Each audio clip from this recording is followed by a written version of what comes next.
நபர் அப்படின்னா செல்லத்துறை அவர்கள். எந்த சமூக வலைதளத்தை எடுத்தாலும் சரி, அது வாட்ஸ்அப்பாக இருந்தாலும் சரி, ஃபேஸ்புக்காக இருந்தாலும் சரி, எல்லாத்துலேயுமே அவருடைய செயல்பாடுகள் ரொம்ப ஆக்டிவாக இருக்கும். நானும் நிறைய பிரமிச்சிருக்கேன். பள்ளிக்கு போயிட்டு பள்ளி பணிகளை முடித்து விட்டு வீட்டிற்கு வந்தால் வீட்டில் இருக்கக்கூடிய பணிகளை செய்வதற்கே நமக்கெல்லாம் நேரம் போதவில்லையே.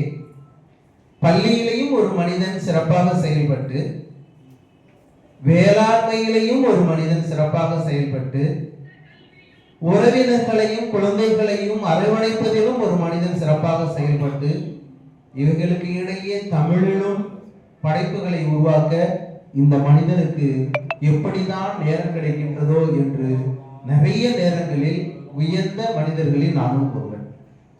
அவருடைய சோசியல் மீடியா பார்த்தீங்க அப்படின்னா, திடீர்னு பார்த்தீங்கன்னா பேரன் குழந்தைங்கன்னு சொல்லிட்டு ஒரு சின்ன சின்ன வாண்டுகளை தூக்கி தோல்ல வச்சுக்கிட்டு என்ஜாய் பண்ணி போட்டோ எடுத்து போட்டிருப்பார்.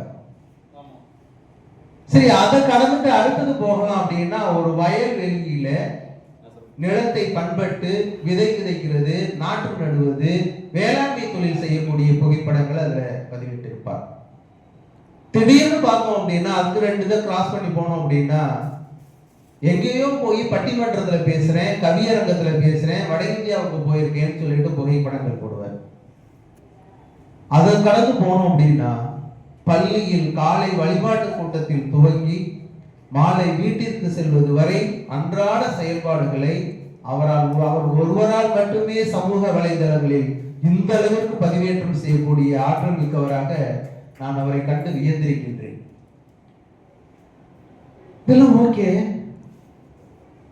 இந்த வெண்மாக்கள் எழுதுற அளவுக்கு அவருக்குள்ள உள்ள சிந்தனைகளை பார்க்கும்போது அவர் எந்த அளவிற்கு தமிழை நேசிக்கிறார், தமிழ் மொழியின்பால் ஈடுபாடு உடையவராக இருக்கிறார் என்பதும் வியக்கக்கூடிய ஒரு செய்தியாக உள்ளது.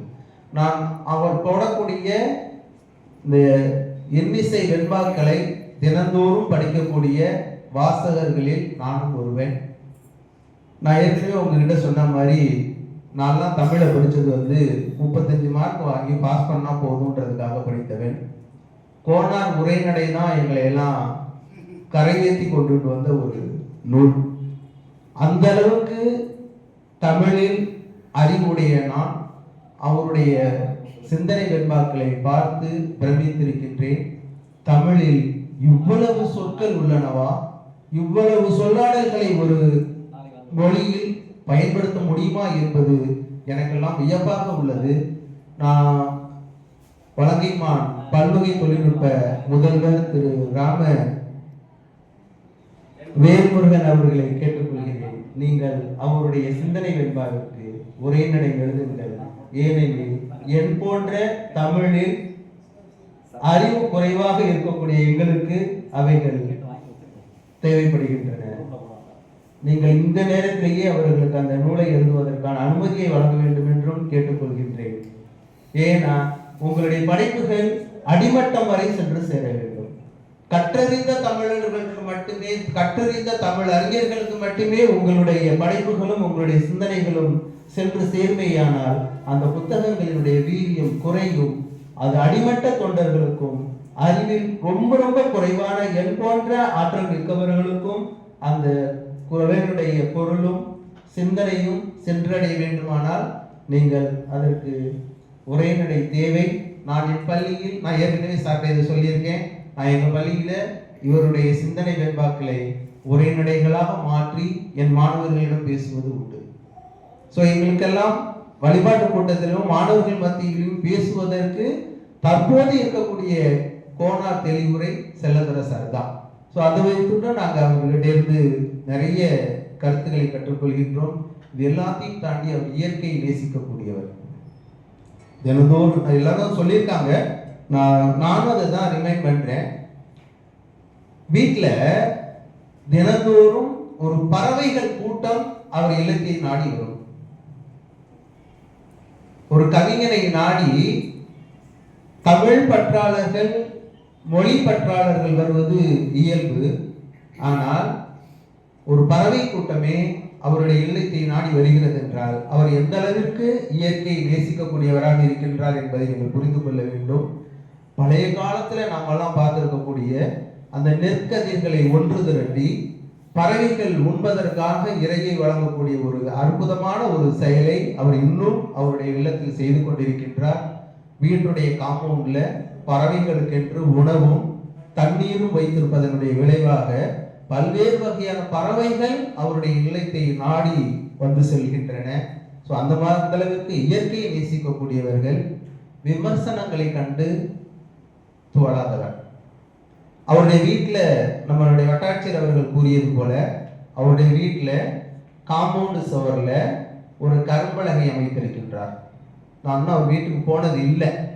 போகாமலே நான் இந்த அளவுக்கு தெரிஞ்சிருக்கேன் அப்படின்னா போனால் இன்னும் அவரை பற்றி எவ்வளோ தெரிஞ்சுக்கலாம் அப்படின்றதும் என்கிட்ட இருக்கக்கூடிய ஒரு வியப்பானது.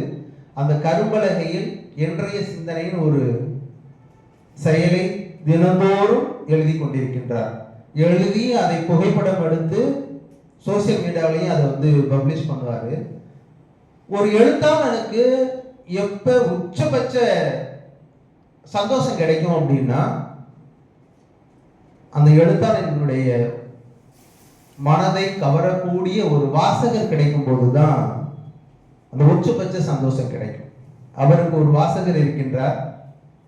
தினந்தோறும் அவருடைய வீடு அமைந்திருக்கக்கூடிய அந்த தெருக்களில் பழைய பொருட்களை விலை கொடுத்து வாங்கி விற்பனை செய்யக்கூடியவர். நம்ம கல்வகையெல்லாம் சொல்லணும் அப்படின்னா பழைய இரும்பு தகரம் வாங்கி அது கடையில் கொண்டு போய் விற்பனை செய்துட்டு தொழில் செய்யக்கூடியவர். அது எப்படின்னா ஒரு நாளைக்கு ஒரு தெருவில் போனோம் அப்படின்னா இது மேக்சிமம் இருக்கிறவங்க அதை வித்துருவாங்க. அடுத்த நாள் அந்த தெருவுக்கு நம்ம போனோம் அப்படின்னா அவங்களுக்கு வியாபாரம் கிடைக்காது.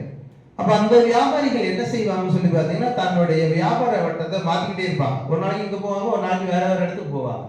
ஆனா அந்த வியாபாரி மட்டும் இவருடைய தெருவிற்கு தினந்தோறும் செல்கின்றார்.